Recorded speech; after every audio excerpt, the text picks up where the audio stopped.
Hi, my name is Hannah Carter. I'm 28 years old. People see my smile and think life's been kind, but behind it, I've had to fight for respect, even from my own family. At my sister's wedding, my seat at the front was empty. When I asked why, my mom laughed and said, "I guess you didn't make the list." Everyone joined in, even my sister. I felt that familiar sting, but I didn't argue. I just smiled. Then, when the music stopped and they called for the sponsors, I stood up, walked to the stage, and handed the event coordinator a check. The microphone caught her words. "Thank you, Miss Rachel, our main sponsor for today's wedding." The room froze. My parents' smiles disappeared. My sister's eyes filled with tears. I just turned to the crowd, smiled, and said, "I may not have had a seat, but I paid for the table." Tell me in the comments where you're watching from. Like this video and subscribe, because the next story will remind you, silence can be the loudest kind of power. The lights in the reception hall shimmered like tiny stars scattered across the ceiling. Laughter filled the air, clinking glasses, camera flashes, everything sparkled just like my sister Grace. She was glowing, wrapped in white silk and pride, the center of everyone's world. I stood at the entrance for a moment, holding the small gift box in my hands. My heart thudded softly against my ribs. It wasn't nerves. It was something heavier, something that had been sitting inside me for years. I had promised myself to smile through the day. This was Grace's wedding, after all, my big sister, the golden one. A waiter brushed past me, almost knocking my gift out of my hands. I smiled awkwardly, then walked in. The room was huge, chandeliers, white roses, and gold chairs. Every table had name cards written in fine silver ink. I looked for mine. The first table, no Hannah Carter. Second table, nothing. Third, still nothing. A small laugh escaped my lips. "Maybe it's a mistake," I whispered to myself. I walked over to the table labeled family. There they were, my parents, smiling proudly, surrounded by relatives and old friends. And next to them, an empty chair. Finally, I thought, walking closer.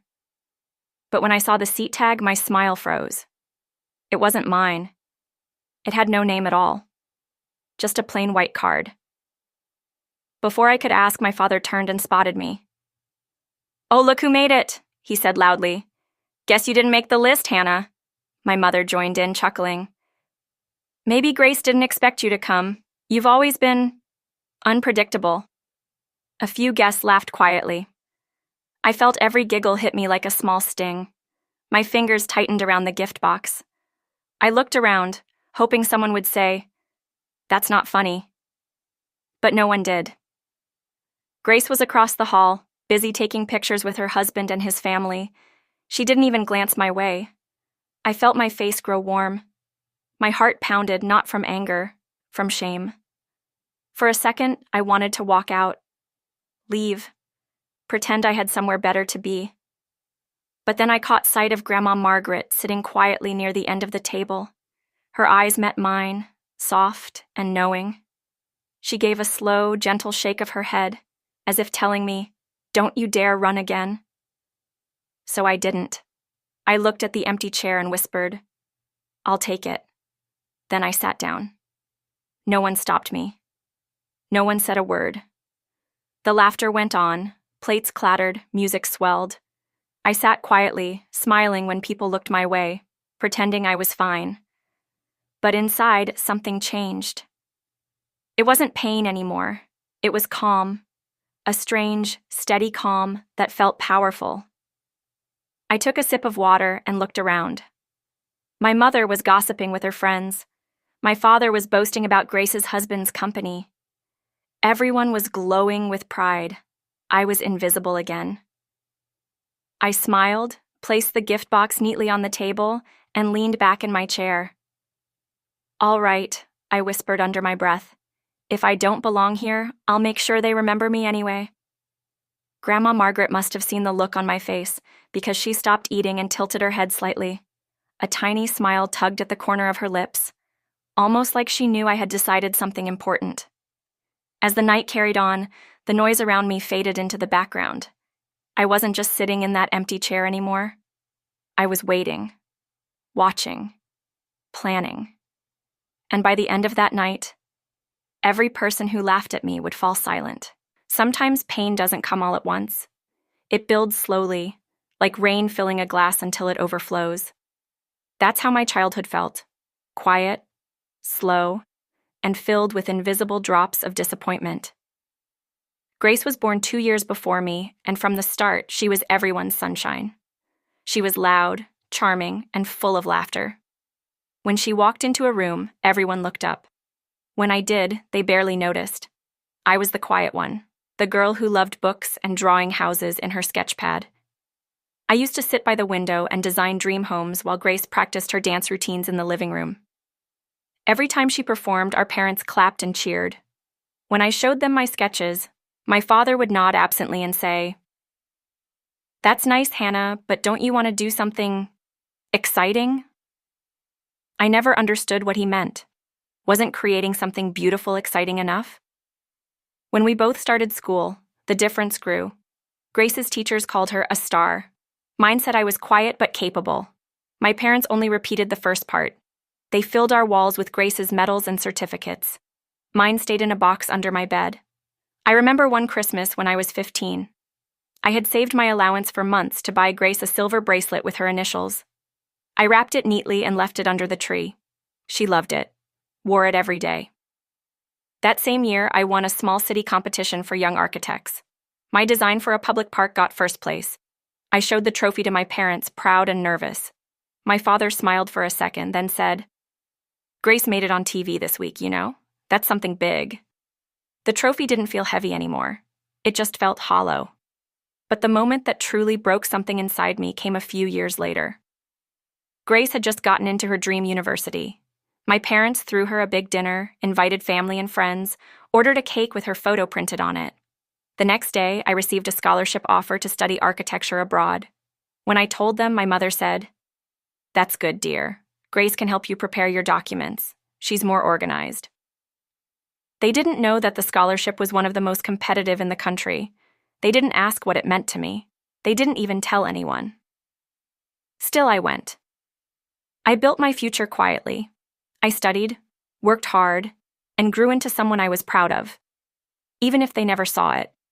When I returned home years later, I invited my parents to my first architecture exhibition. They said they were busy helping Grace plan her engagement party. I smiled, said I understood, and went back to work. But that night, I sat alone in my apartment, staring at the city lights. I thought about every time I'd been left out, laughed at, or dismissed. I wasn't angry anymore. I was simply tired. The only person who ever noticed was Grandma Margaret. She would visit me every few weeks with her warm smile and her stories. One afternoon, as we sat by my window drinking tea, she took my hand and said, "You don't need to prove yourself to anyone, Hannah. You're already everything they can't see. One day, they'll realize it. But by then, you won't need their approval." I didn't understand it back then, but I do now. Because that night at Grace's wedding, when my name wasn't on the list, I didn't cry. I didn't feel small. I just remembered Grandma's words. I looked around that glowing hall full of people who had forgotten I existed, and I thought, maybe this is my moment. The moment they finally see me, not because I beg for it, but because I'll leave them no choice. And for the first time, I felt ready. By the time the speeches began, the hall was glowing like a palace. Crystal chandeliers shimmered above us, and a soft golden light made everything look perfect. Except it wasn't. At least not for me. I sat at my nameless chair, pretending to listen as the MC called for everyone's attention. My father walked to the microphone, chest out, smile wide, as though this moment belonged to him. "Good evening, everyone," he began. "Today, we celebrate our precious Grace, the pride of our family. She's always been a shining light in our lives." Everyone clapped. I didn't. I just stared at the tablecloth, tracing invisible lines with my finger. He went on, bragging about how Grace had always been strong, talented, determined. He called her the daughter every parent dreams of. I felt the words land like small stones against my heart. When he finally finished, my mother stood up beside him, teary-eyed. "She's been our joy since the day she was born," she said proudly. "We couldn't have asked for a better child." Their smiles looked genuine, their voices full of love. But none of it reached me. It never did. When I was younger, I would have cried quietly in moments like this. But that night, I didn't shed a single tear. I just sat there, my back straight, my face calm. Grace turned toward me once, maybe by accident. Her eyes softened for a second, like she realized something was wrong. But then, someone called her name, and she smiled again, distracted. I couldn't blame her. She was living the life my parents had always dreamed for her. A perfect wedding, a wealthy husband, and a crowd of people worshiping her every move. I reached for my glass of water, but before I could drink, a wrinkled hand gently touched mine. Grandma Margaret leaned forward, her eyes kind but firm. Without saying a word, she slipped a folded note into my palm. I opened it under the table. Her handwriting was small but steady. "When they laugh at you, remember, diamonds stay quiet while stones make noise." I smiled to myself. She always knew the right thing to say. As the guests cheered for Grace and her new husband, I looked around the hall. All the people who had forgotten I existed. Cousins who once borrowed money and never returned it. Relatives who only spoke to me to ask about Grace. Childhood friends who had drifted away. And right there, in that noise, something inside me began to shift again. I wasn't angry. I wasn't jealous. I was just done being invisible. My phone buzzed quietly in my purse. It was a message from Lena. Lena. "Are you sure you want to go through with it?" Me. "Yes, it's time." I locked my phone, took a deep breath, and looked toward the stage where Grace was cutting her cake, laughing beautifully under the flashing cameras. Then I looked at my parents, proud, smiling, waving to guests. They looked so happy, so sure of everything. But they didn't know. They had no idea that the girl they used to overlook, the quiet one sitting in the corner, had been working on something far bigger than they could imagine. A soft calm settled over me as the noise of the hall faded into a dull hum. I adjusted my dress, fixed my hair, and glanced once more at Grandma Margaret. She was watching me carefully, almost as if she sensed what I was about to do. I gave her a small nod. Then I picked up my purse, took out my phone again, and sent one last message. Me. "Lena, you can come in now." I placed the phone face down on the table, took a long sip of water, and exhaled slowly. From the outside, it probably looked like nothing. Just another guest taking a short break between speeches. But inside, I knew this was the moment everything would start to change. I sat quietly for a few minutes, watching people laugh and dance. The music was loud, the lights bright, and the smell of perfume and champagne mixed in the air. Everyone seemed happy, except me. And maybe Grandma Margaret, who hadn't taken her eyes off me since the speeches ended. I glanced at her and smiled faintly. She gave me a small nod, the kind that said, "It's all right. Do what you have to do." So I stood up. A few heads turned as I walked across the hall. My dress wasn't fancy like Grace's or sparkling like the bridesmaids, but it was simple and elegant. I felt eyes follow me as my heels clicked against the shiny floor. I wasn't sure if they were surprised or just curious, the quiet sister finally moving from her seat. I walked up to the stage, where the MC was about to announce the next dance. I leaned in and whispered something to him. He looked confused but nodded after I smiled. Then, he handed me the microphone.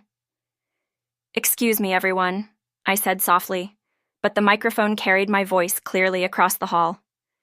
"May I have just a moment?" The music faded. People slowly stopped talking. Grace turned around, looking surprised. My parents exchanged uneasy glances. "I won't take long," I continued with a smile. "I just wanted to say a few words to my sister." Grace smiled politely, though I could see she wasn't sure what to expect. I took a deep breath. My palms were cold, but my heart was steady. "Grace," I began, "I remember when we were little, you used to dress up in Mom's clothes and make us clap for you. You always loved being in the spotlight." A few people chuckled softly. Grace laughed too, her face relaxing a bit. And I was always the one standing in the corner holding the camera, making sure you looked perfect, I continued. That's what I've always done. Watched, supported, and stayed quiet. The hall grew still again. I could feel the weight of every pair of eyes on me. Tonight, when I saw that empty chair with no name tag, I thought, maybe it fits me after all, I said gently. Because being invisible is something I've gotten used to. My father shifted in his seat, his smile fading. My mother straightened her posture, pretending to look amused. But then I realized something, I went on, my voice steady. That empty chair wasn't a mistake. It was a reminder. A reminder that I've spent my whole life waiting for a place at this table, and I don't need it anymore. A quiet murmur rippled through the room. Because while I was sitting there, I remembered every night I stayed up working, every project I finished, every dream I chased on my own, and I realized I was never the forgotten one. I was just the quiet one who didn't need to be seen to become something. I saw Grandma Margaret's lips curve into a proud, trembling smile. I looked back at Grace, who now seemed unsure whether to smile or look away. You look beautiful tonight, I said warmly. You deserve happiness. I truly mean that. But I also deserve peace. And sometimes peace comes when you stop begging to be seen. A hush fell over the room. You could almost hear people breathing. Then I smiled again, soft and calm. So thank you, Grace, and thank you, Mom and Dad, for reminding me who I am. I may not have had a seat tonight, but I finally know where I stand. I handed the microphone back to the MC. My voice hadn't cracked once. My hands didn't shake. As I stepped down from the stage, I caught sight of my parents' faces, frozen, embarrassed, unsure what to say. Grace looked pale, but I didn't stop. I walked back to my table, my heart lighter than it had been in years. Just as I sat down, the hall doors opened, and standing there, dressed neatly and holding a black folder, was Lena. Our eyes met. She gave me a confident smile. I nodded once. It was time. Every head turned when Lena walked in. Her presence alone changed the air in the room. She was calm, confident, the kind of woman who didn't need to speak loudly to be heard. My parents' smiles vanished almost instantly. Grace blinked, confused. The MC didn't know what to do, so he quietly stepped aside. Lena walked straight toward me. Hannah, she said warmly. I think it's time. I nodded, rising from my chair. The quiet in the room deepened. Excuse me, everyone, Lena said, taking the microphone. I won't take long, but I was asked to deliver something important. Something that should have been shared a long time ago. My parents looked uneasy. My mother whispered something to my father, who frowned deeply. Lena opened the black folder. Inside were several documents, neatly sealed and signed. Before Mrs. Evelyn passed away, Lena continued, she made a final amendment to her estate. As her attorney, I was instructed to make this announcement publicly, and only today, during this wedding. Gasps rippled through the crowd. My heart pounded, though I already knew what was coming. In her final will, Lena read clearly, Mrs. Evelyn Margaret left ownership of her home, her art collection, and her business shares not to her children, but to her granddaughter, Hannah Louise Miller. The hall erupted in whispers. My mother's face went pale. My father stood up sharply. That can't be true, he shouted. That property belongs to this family. It does, Lena interrupted firmly. To Hannah. She is family. Grace stared at me, her mouth slightly open. You knew? She whispered. I met her eyes calmly. I didn't until last week, I said softly. Grandma wanted it this way, to teach us something about value, respect, and silence. Lena handed me a set of keys, silver, simple, and shining under the light. Your grandmother asked me to tell you, she said gently, that real worth never needs to be announced. I swallowed hard, trying not to cry. I looked toward Grandma Margaret, sitting proudly in her chair, tears glistening in her eyes. She nodded once, proud, knowing, peaceful. My parents didn't move. My mother's hands trembled as she sat down slowly. My father looked lost, his voice gone. The MC stood frozen, unsure whether to continue the program. Then I turned to Grace. "You have your new life now," I said kindly, "and I truly wish you the best. But please remember, you can never build happiness on someone else's silence." Her eyes welled up. She tried to speak, but no words came. The hall was still. All the laughter from before had vanished. The same people who once laughed at my empty chair now couldn't even meet my eyes. I looked around once more and smiled softly. "I think my seat's finally filled," I said quietly. And with that, I walked over to Grandma Margaret. I hugged her tightly, the kind of hug that says thank you for believing in me when no one else did. She whispered in my ear, "It was never about the money, sweetheart. It was about you remembering who you are." I nodded, tears slipping down my cheek. When I looked back, my parents were still frozen in disbelief. Grace was crying silently, and the guests were whispering, not in mockery this time, but in awe.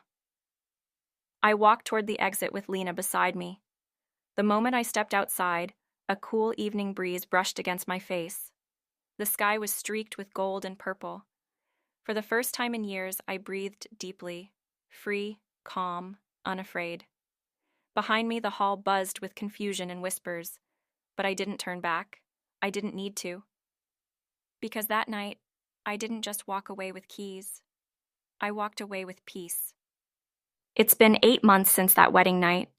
8 months since I walked out of that hall and into a new chapter of my life. The house Grandma left me sits on a hill, overlooking the lake she loved.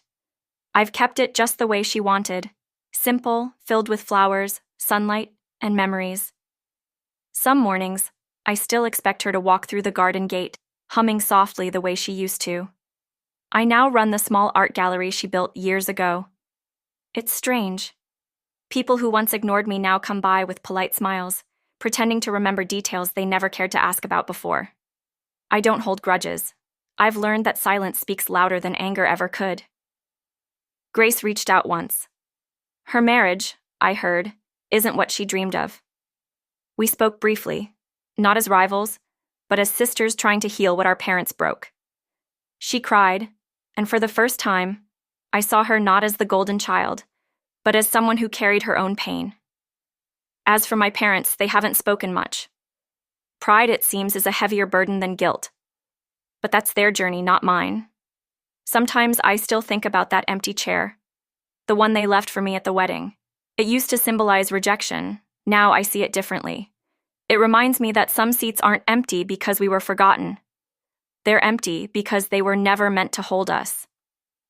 I stand on the porch each evening, watching the sunset fade behind the trees, and I whisper, "Thank you, Grandma. You gave me more than a house. You gave me back myself." And for the first time in my life, that feels like enough. Thanks for watching, and don't forget to subscribe for more.